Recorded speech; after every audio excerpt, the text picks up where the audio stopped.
Census Enumerator came on a Tuesday evening in late September, and I wanted to be clear from the outset that there was nothing strange about her.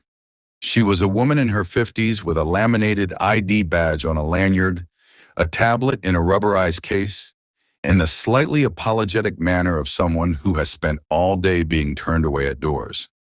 She confirmed my address off her screen, and then she asked whether she could speak with the Pruitt family or anyone who could tell her where the Pruitts had moved. I told her I had never heard of the Pruitts. I told her my wife and I had closed on the house 11 months earlier and had been the first people to ever live in it. I told her because it seemed like the helpful thing to say that the entire subdivision was new. That when we first drove out to look at the model home the year before, half the lots were still bare pads with rebar sticking up out of the footings, and that our street had not been paved until the spring. She listened politely, the way people listen when they have already decided you are mistaken. And then she turned the tablet around so I could see it. I did not make much of that at the time. I've since thought about it a great deal, because turning the screen around was not something she needed to do, and I think some part of her wanted a second person to see what she was looking at. On the screen was a standard non-response follow-up record. It listed my address. It listed a household. Pruitt, 4 persons, last confirmed contact during the prior decennial enumeration, and it listed under prior cycle history that the address had returned completed questionnaires going back through multiple census cycles to a first enumeration in the late 1950s. I do work that most people don't know exists. I am a GIS addressing specialist for the county. My job, in plain terms, is to make sure that every habitable structure in the county has one correct address, and that this address is the same address in every system that might ever need to send someone to that structure. The tax assessor's parcel database, the 911 emergency dispatch system, the postal service's delivery point files, the state's voter file, the school district's boundary layer, the utilities service maps. When a new subdivision is built, I am one of the people who assigns the addresses to the lots and pushes them out to all of those downstream systems so that the day a family moves in, an ambulance can find them. I had, in fact, personally assigned the addresses in my own subdivision. I knew with the specific certainty of a man who had typed the numbers into the county's addressing system himself that my house's address had first existed as a record anywhere, about 14 months before that woman stood on my porch telling me a family had been receiving mail there since the Eisenhower administration. So I did not feel fear. I felt the mild professional irritation of someone who has spotted an error in a system he is responsible for. I told her it was almost certainly an address collision, that somewhere in the census's master address file, my new address point had been matched to an old record from a different location. Probably a rural route address that had been converted to a numbered street address decades ago. That is a real and common problem. Rural areas used to use route and box addressing, Route 2, Box 40, and when counties converted those to the modern grid of numbered streets, the old and new addresses sometimes got cross-linked, and the linkage could carry the old occupancy history forward onto a completely different physical location. I told her I would look into it on my end and get it corrected. She thanked me and she left, and I honestly expected to have it resolved by lunch the next day. I did not resolve it the next day. I have not resolved it at all. I am writing this down because I have exhausted every professional avenue available to me, and every one of them has led to the same place. And I have reached a point where I no longer trust that continuing to pull on it is safe. I am going to describe what I found in the order I found it, and I am going to describe it in the flat, verifiable language of my profession, because that language is the only thing about this that has not betrayed me. I began with our own county parcel record, because that is home ground, and I trust it more than anything else. My parcel, the physical piece of land under my house, was created by a subdivision plat recorded at the county recorder's office 14 months ago. Before that recording, The land had been a single large agricultural parcel, roughly 40 acres, owned by a farming family and then by the developer who bought it. The parent parcel's history is clean and ordinary. It was farmland, it was sold, it was subdivided, the plat was recorded, and the plat carved the 40 acres into 81 residential lots, of which mine is lot 34. My lot did not exist as a legal parcel until that plat was recorded. The parcel identification number assigned to it is sequential with the others in the subdivision, all issued the same week. This is unambiguous. Before 14 months ago, my parcel was a fraction of a bean field. Then I pulled the improvement record on the parcel, the assessor's file on the structure itself, as opposed to the land. And here is the first thing that was wrong in a way I could not dismiss as a rural route collision. The assessor's improvement record for my parcel shows my house correctly, with the year built of last year, correctly listing the builder and the square footage and the sale price my wife and I paid. But the record also carries a prior improvement history on the same parcel identification number, an earlier dwelling. A single-story frame house of about 1,100 square feet, year built 1956, with a chain of assessed values running decade by decade, reassessments, a couple of permits for a water heater, and a re-roof in the 1980s. And finally, a demolition notation, except the demolition notation is dated 3 years ago, before my parcel legally existed. The assessor's system was telling me that a house had been built on my lot in 1956, lived in and improved and taxed for over half a century, and demolished on a parcel of land that was undivided farmland until 14 months ago and could not have contained a numbered lot at all. A parcel cannot have a 50-year improvement history that predates its own creation. This is not a matter of interpretation. The parcel identifier itself is younger than the building history attached to it. That is like a birth certificate listing a person's grandchildren. I want to be honest that at this stage I still assumed I was looking at a data migration artifact. The county had converted its assessment system to a new software platform 4 years ago. And bad migrations produce exactly this kind of garbage.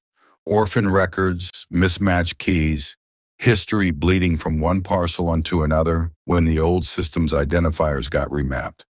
This is the most boring explanation in the world, and I believed it completely. So I did what any competent analyst does. I went to eliminate it. I pulled the demolished house record's own history and tried to find the parcel it had originally belonged to before the supposed migration error attached it to mine. There was no other parcel. The 1956 house had always been on lot 34. Its address in every historical assessment record was my address. The same street name and house number I had personally assigned 14 months ago. And the street name is the developer's invention. It is named after the developer's daughter. It is not an old road name that could have predated the subdivision. It is a marketing name that did not exist as a string of characters in any database anywhere until the plat was drawn. Yet the 1956 house was assessed on that street at my number for 50 years. That was the point at which I stopped believing in the migration artifact, because a migration error copies a value. It does not generate a coherent, internally consistent, decade-by-decade history denominated in a street name that would not be coined for another 60 years. I did not yet believe anything else. I simply stopped believing the easy thing. I moved outward to the independent systems because the entire logic of my profession is that independent systems maintained by different agencies with different funding and different software are the check on each other. If the county assessor was corrupted, the other systems would disagree with it, and the disagreement would show me where the corruption stopped. I expected disagreement. I have never in my career wanted disagreement more than I did that week. The utilities did not disagree. Our electric provider's account for the address showed our account opened 11 months ago, and beneath it a service history at the same premise ID going back to 1957, with a continuity of service flag indicating the meter had never been fully disconnected, only transferred between accounts. When I called and asked about it, a very patient man in the commercial records department read me the premise history. Multiple account holders across the decades. The last of them, a Prewitt R, who closed the account 3 years ago, coincident with the demolition notation I'd already seen. He told me the premise was a residential service point with a long, unremarkable history. He was reading me the electrical consumption history of a house that had been a bean field. The water utility told me the same, with a service line install date in the 1950s. The gas company had an account history that matched. The Postal Service's address information system recognized the delivery point as active and long established. And when I looked, there were mail forwarding orders in the historical record. A forwarding order filed 3 years ago by R. Pruitt, redirecting mail from my address to a P.O. box in a town 2 counties over. I did not then follow that forwarding address. I want to note that I chose not to, and that the choice was deliberate, and that I have not changed my mind about it. I kept going because I am methodical, and because methodical was the only thing holding me together. The state voter file had registered voters at my address stretching back decades, purged and re-registered as people aged and died and moved, the way a real household's voter history looks. The school district's historical enrollment records assign children to my address, the Pruitt children in the relevant years. Bus to the elementary school whose attendance boundary my subdivision now falls within, a school that did not open until 1971, but which nonetheless had enrolled children from my non-existent house in the 1960s, which is its own smaller impossibility, nested inside the larger one. There were property insurance records, a homeowner's policy history, and 2 claims, one for hail damage in the 1990s and one for a kitchen fire early in the following decade. And there were emergency dispatch records, the 911 system I helped maintain, showing calls to my address over the years, including a medical call, a fall, elderly patient transported 3.5 years ago, just before the demolition, just before the forwarding order, just before the account closures. Every one of these systems is maintained by a different entity. The state runs the voter file. The school district runs enrollment. Private companies run the utilities and the insurance. The federal government runs the census and the postal address file. The county runs dispatch and assessment. They do not share a single database. They synchronize at the edges. My own job is one of those synchronization points, but they are not one system, and a corruption in one does not propagate cleanly into all the others in a way that produces a consistent human being named R. Pruitt, who had electric service and a kitchen fire and a fall and a mail forwarding order and a demolished house, all cross-consistent in their dates. A single error is a mistake. This many independent systems agreeing on the same detailed, dated, internally consistent life is not a mistake. It is a record. It is the record of a household. It simply happens to be the record of a household that lived in a house that was never built, on a lot that did not exist, on a street that had not been named. I did the responsible thing, which I now understand was also the naive thing. I opened correction cases. This is, after all, precisely my function. Reconciling addresses across systems. I filed an addressing correction in the county's master address repository flagging Lot 34 as a new construction with an erroneous inherited history, and I submitted the correction through the normal synchronization pipeline that pushes address updates out to the downstream systems, to the 911 database, to the postal file, to the state. I documented everything. I attached the plat, the building permit, the certificate of occupancy dated 11 months ago, the historical aerial photographs I had pulled from the state's imagery archive showing, year after year, back to the 1950s. Nothing but cultivated fields where my street now runs. The evidence that the house is new is overwhelming and physical and unimpeachable. I built a clean, professional case, and I pushed the correction. The correction took For about a week, my address in the county system showed the clean new construction history and nothing else. I checked it every morning like a man checking a wound. Then the nightly synchronization ran, the automated reconciliation that pulls authoritative data from the state and federal address files to keep the county's records current. The process that exists precisely so that no single county employee's mistake can corrupt the shared record of where people live. And the reconciliation flagged my correction as a divergence from the authoritative upstream source and restored the historical record. Not partially, completely. The Pruitts came back. The 1956 house came back. The demolition notation came back. The system had done exactly what it is designed to do. It had detected that a local record disagreed with the higher authority record, and it had healed the disagreement by overriding my correction with the truth as the larger system understood it. My clean data was the error. The impossible history was the authority. I tried again more carefully, coordinating the correction to hit multiple systems at once so there would be no upstream source left to restore from. It is worth understanding how strange a thing this is to attempt and how completely it failed. Each system I corrected treated one of the others as its source of truth and restored from it. When I corrected the county and the state together, the state restored from the federal file. When I inquired about the federal file, I was told courteously by a records officer at the relevant federal agency that their master address file reflected the address's established residential history and that any discrepancy was likely a local data quality issue on my end that I should resolve through my county's normal channels, the same channels that were restoring from the federal file. It is a closed loop. Every agency points at another agency as the source. No agency claims to be the origin. There is no origin I could find. There is only the record everywhere, healing itself, each part citing another part as its reason for being certain.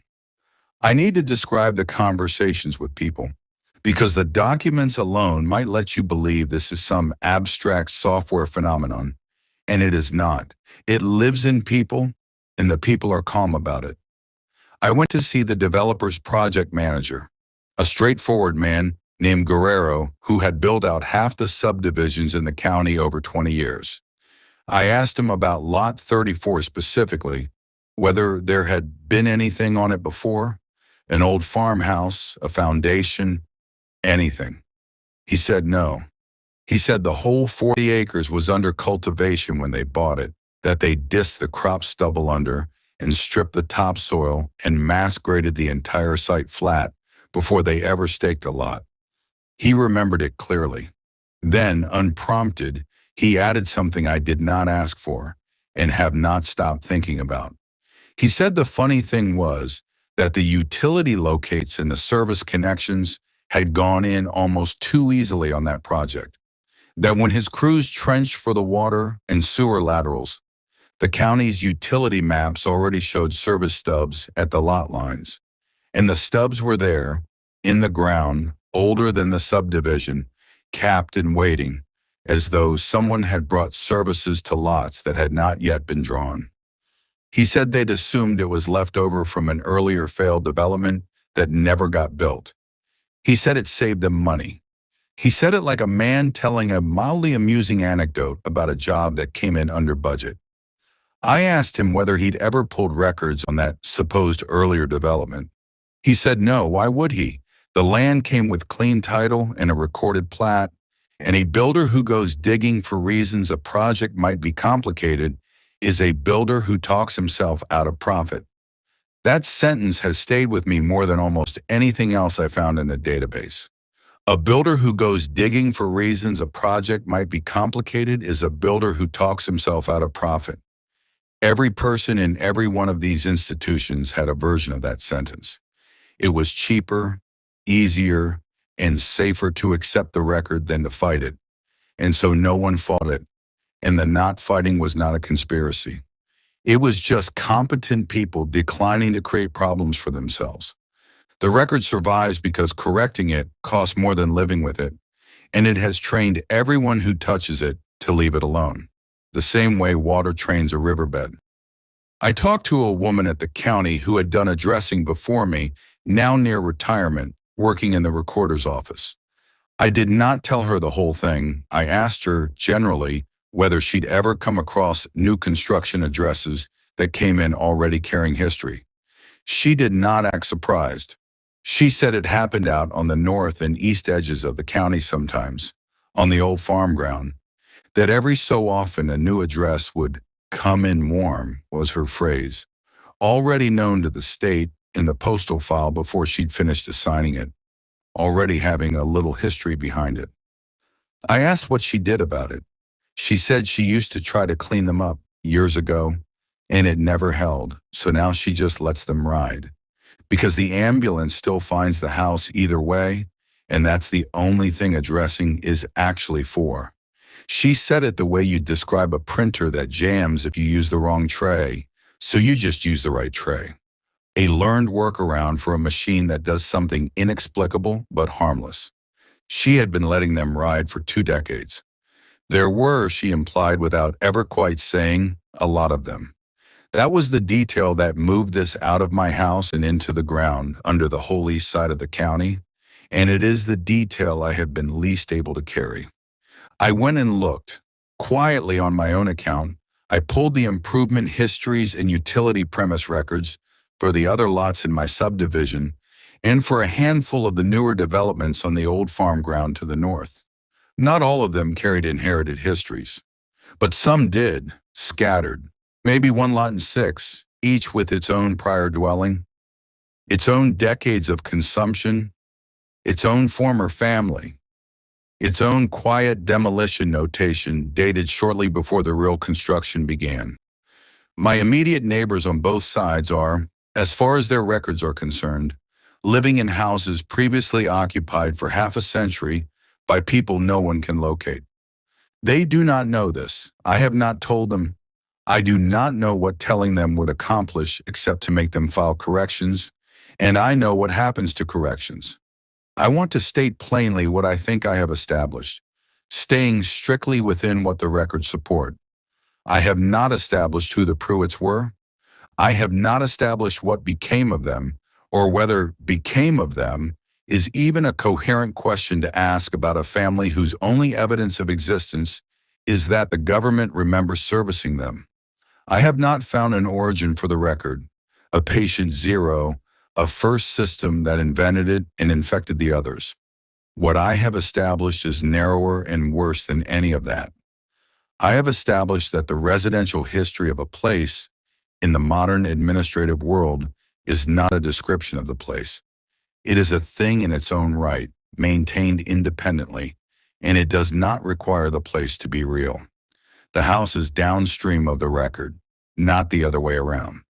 The government does not track who lives in a house. It maintains a house's history, and the people are a detail that history accommodates when convenient and overwrites when not.